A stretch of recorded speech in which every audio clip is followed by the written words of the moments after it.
Hey everyone, this is AVJVGaming, bringing you guys episode number 18 of this journey to the ultimate team. Now, as you guys can see up on screen, I'm going to continue off from the last episode where we were, I think, struggling for a bit of form, but primarily, I'd say, guys, it was the game that was just not treating us too fairly. Now, I'm going to get a second upload, guys, later on this evening around about 8:30, and that's going to be featuring gameplay from after when I got the update. So, this is before the update, guys, this morning. Literally, I was playing this game quite a bit, and then you guys can see there I got the update, had to go and do it, and then you guys will see the game after the update. And now you guys will see my opinion as well in the second video. Now you guys can see up on screen I'm looking for a central attacking midfielder, and I saw Diamante, saw Palacio, I think I also saw Kaká.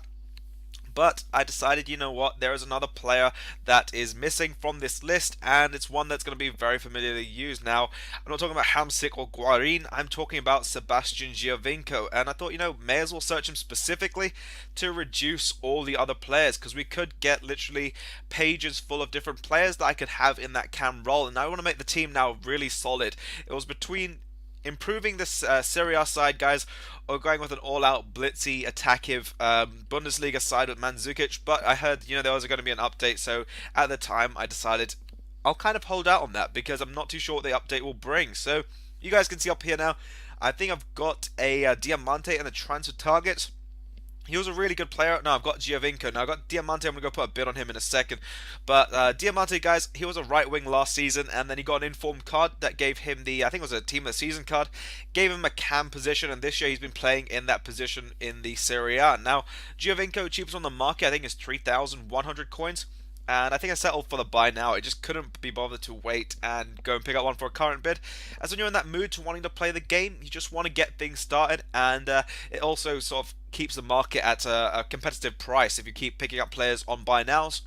So you can see over there, guys, I think we're going to do a few more adjustments as we go through. We'll just see how the team plays. Now, last episode, I think we wrapped it up on a win, if I'm not mistaken. And you can see there we got Borja Valero, Muriel, who were both two other players we signed last episode.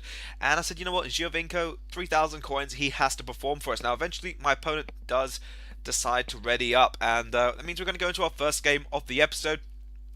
He's got a team over there, and it is a Serie A side running the 4-3-1-2 formation. I think the only exception is his left back over there, but he still gets 100 chemistry, and all of his players up front have got Hunters.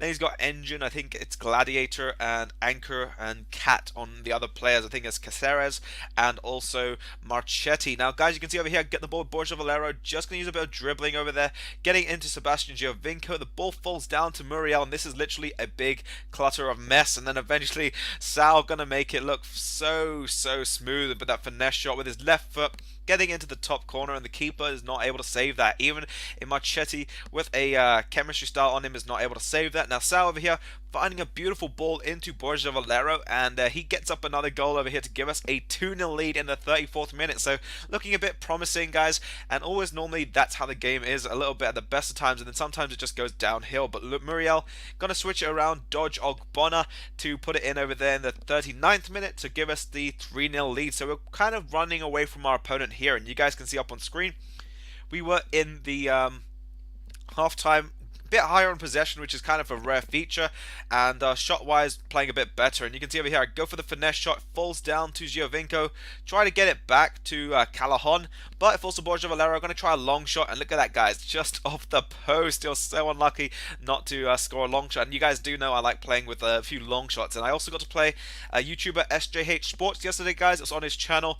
I think it's for his new series, so go and by all means check that out. You guys can go on my channel. It should be on the right hand side of my channel, SJH Sports. Now, up on screen, guys, you can see over here he does get through ball, and Sebastian Giovinco, a bit of 1-2 play, gets a diving header, and you don't normally see a guy at his height being able to score headers. It's a bit like Messi scoring headers in this game, but he does go and get one, and then Giovinco's away from my opponent, and he does score quite I'd say an okay goal, but it was kind of ruling out my goalkeeper. So we do end the game over there, guys, with a 4-2 win, and we're picking up the wins now. So finally I'm a bit happy about that. We're going to advance through. We're on 10 points, which means we need to win. I think we need to win all of our next 2 games, well, 3 games, and 2 wins I think, and 1 draw on the low end, and 3 straight wins on the upside to see if we can win it. And I didn't manage to win the 2 Diamantes I added into the watch list and put bids on. If I did, I could have made a little bit of profit. You know, trying to sneak a little bit of profit, guys, it's always a good thing. And we're going to do a bit of squad maintenance before getting into the next game.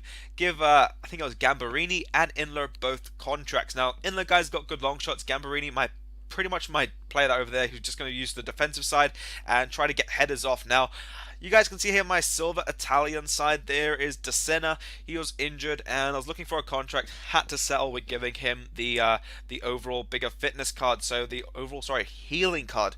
Now, you guys can see there was a French Classique. This was done a little bit, I think, yesterday. So when that clap was still out before it sort of expired. And you can see I forgot my left mid over there, guys. You can see he's on 63 pace.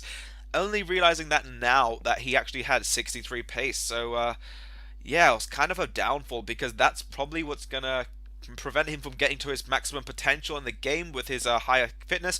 We do take some time, and I've noticed the matchmaking, guys, is just terrible in this game. It just takes forever and a year to find an opponent, and eventually we do get matched up with a 4-4-2 Spanish side, and this team didn't look too half bad. I don't know any of the players, as you guys know. I don't look into Spanish players very often, mainly look at the gold players, because I've been told that's all the big names in football. So you guys can see over here, gets a 1-2 play, gets it over the top and shoots it straight past my keeper in the 10th minute. And then you guys can see over here, the same player going to get in over here with a fake shot, working his way around, passing it into his partner into the middle over there, and Alexi going to go and make it 2-0. And then from a corner, I don't know how my player even got out-jumped there. That was actually questionable to how he got out-jumped. But nonetheless, you know, it's defender's business, and that's how it goes. At half-time, it is 3-0 to my opponent. And really was not sure how I was conceding. And yet I had a fairly good chance over there, but only one of them was on target. And then here we get a bit of play. Now, this is just coming out of half-time, guys, trying to switch things up. Diganero getting the ball into the defender with a pass, and Catola just going to tackle him and get very slightly, I'd say, lucky on there, and it's going to give the machine gun celebration. So I like to say, I think it's Batista's celebration from WWE. If you guys watched wrestling a while back, he does go and get another header over here with Xavi and Javi, sorry, and he just, I really have no idea, guys, how a striker could be behind the defender and move his head and neck ahead of the defender. It just doesn't make sense. Positioning, guys, I think the game, guys, altogether, there's so many flaws in it. I don't know how they released a game with so many flaws, but nonetheless, we'll pick up a loss, and I decided, you know what, let's put in the Bundesliga side, and they are a good set of players. We've got Julian Draxler and also Schlaugerhoff and Kakao. And those three guys up front, an amazing pair. And then we've also got Caliguri as my left mid. As you guys know, he's probably, I'd say, one of my favorite left mids in the Bundesliga. Now, we come up against a 3-4-1-2 formation. This is, guys, on the matchmaking. Now, I don't know, EA have really messed up the matchmaking. Overall, in my opinion, we get a ball at Caliguri. Gonna go with a simple shot along the ground. And when a keeper's charging out at you guys, if you hit along the ground, the chances are it's going to go in all the time because it slows down the reaction time. They have to react much faster, and in this game it just doesn't go like that. But we play a bit of 1-2 into Kakao. Could have gone with the cutback across to Schlaugerhoff, who was just waiting there, and it just goes over the bar, and then eventually we get a header, but that thing is headed over the bar. And then we get Caliguri waking his way down that left wing, cutting in a little bit to Julian Draxler, using a bit of dribbling, a bit of lucky deflection from the defender, pops it all the way up, and he's going to find the header to get it into the back of the net. So now we're at 2-0, guys, and I wanted to show you straight away from kickoff how I was planning to tackle my opponent. Schlaugerhoff over here, I'm going to go with a roulette, and you guys know I like to play around with a lot more skill than I think I'm even capable of doing. That's just the way I play, guys, in the game. I like to have a little bit more fun than necessarily just having to go and score tens of thousands of goals. And Draxler over there going to go with a finesse shot, but it goes wide of the post. So unlucky on that bit of play, guys. I'm thinking about making a skill team primarily. I just like skilling. I just find it, you know, you can't play football without skilling. And even in real life, when I play football, guys, with my friends, it's all about just having a few laughs and also skilling it around a bit more than, yes, we should. But Kakao over there going to get a third goal. Then we try getting a bit of a ball with Caliguri into Schlaugerhoff. And this ball suddenly just goes down to the corner flag. He does pause the game, and that does mean it's going to be a rage quit. So overall, guys, we pick up a win. I think we're going to wrap the episode up there. I'm not too sure. I think we're going to have one more. And I think that could be it, because that's quite a bit. I think there's 3 games in this episode so far. But guys, I'll get another episode out a bit later. If you guys did enjoy this, by all means, please do drop it a like and subscribe, guys. We're going to get a trading technique, possibly Friday, maybe Saturday. I'm trying to work on that at the moment. And also, we got quite a few. I'm going to bring out another new series, guys, for you very shortly, and a Clubs with Subs video probably that's going to be tomorrow. But yeah, hopefully you guys have enjoyed. Please drop it a like and subscribe. And this has been AVJVGaming. I'll catch you guys for the next episode.